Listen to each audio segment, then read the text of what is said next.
All right, look, if suppression doesn't work, what does? Well, the good news is that there's a lot of strategies out there that you can leverage. Let's start with the more difficult ones. These are strategies that you know about. The key is you have to do it. So, what is that? Getting enough sleep, exercising on a consistent basis. Those are things you know, but you have to do it, whatever that takes. Track your activity, track your sleep, make sure that you hydrate, meditation, prayer. These are long-term strategies that are enormously effective. Now we're going to move on from there, and for a really simple reason. In the moment, when you are being bombarded from all sides with stressors, you're not going to say, hey, I need to take 2 weeks off, go rest, catch up on my sleep, and so forth. So you need strategies for the moment. And that's what we'll turn to next. We call them preventative and responsive strategies. These are easy to remember and they're very easy to deploy in the moment. So let's look at those. Preventative and responsive strategies. This is not a complete list, but these slides are meant to help you figure out what's going to work for you. Our preventative strategies. These are things that you can do as you're walking into a meeting or a situation that could be difficult. Let me stress that word could, because that's the first strategy. I want you to practice. It doesn't take a lot of time. It's the moment you're walking down the hallway to that conference room to go meet with someone. It's as you begin to dial the phone.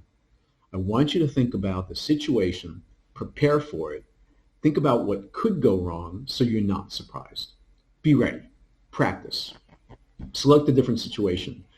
So look, there are committees and teams that just simply don't work. So when you're putting together a group, think about the people in the group. Select a situation to avoid problems. Two people don't get along, they're always butting heads. Don't put them on the same committee if you can avoid it. Third preventative strategy is modifying the situation. This is an easy one. So let's say you meet one-on-one with your direct reports every week or every other week or every month.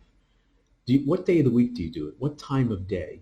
Pick a day, pick a time of the year, pick a time in the quarter where you can be more focused. It doesn't add to your time. It's just how you use that time. Modify the mood. You do this dozens of times a day. You might be exhausted. You didn't get enough sleep last night. You've been on the road. You have to walk into a meeting psyched. Say it, psych yourself up, use the words, feel it, and walk in.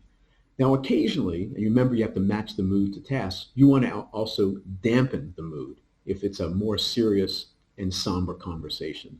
And the last preventative strategy is as follows. Reappraise the situation. We all act badly at times, but I actually don't think we're bad people. They're few and far between. If we act badly, or I sometimes say if we act like a jerk, it's not because we're jerks. We're just having a tough time.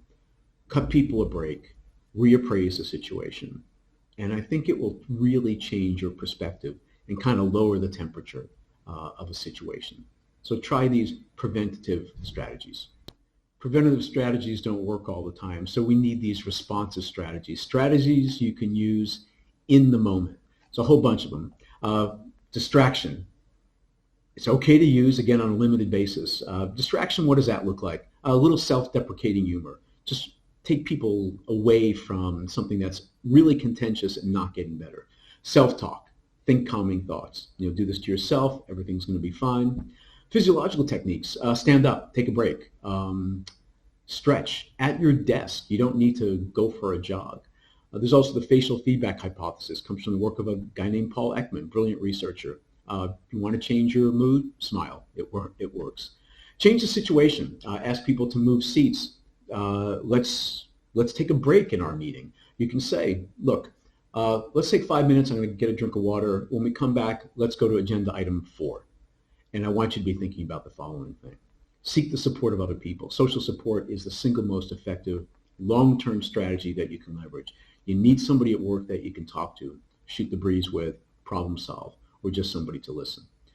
Last and not least at all is an intervening moment. If you've ever sent an email you regretted, you know what I'm talking about here. So it's the few seconds between your stimulus and response. Take that deep breath before you respond. Think about, how do I want to be? How do I want to act? I know what I want to say, but I don't want to be that person. Be your best self. Hit reply in the email, but delete the name. Type a draft, sit on it, let it percolate for a bit, and then edit, revise, and then hit send. These preventative strategies work great, but the responsive strategies are the ones that you're going to need in the moment when preventative strategies don't work for you. You need to try it. I think it'll work, but you need to make it your own as well.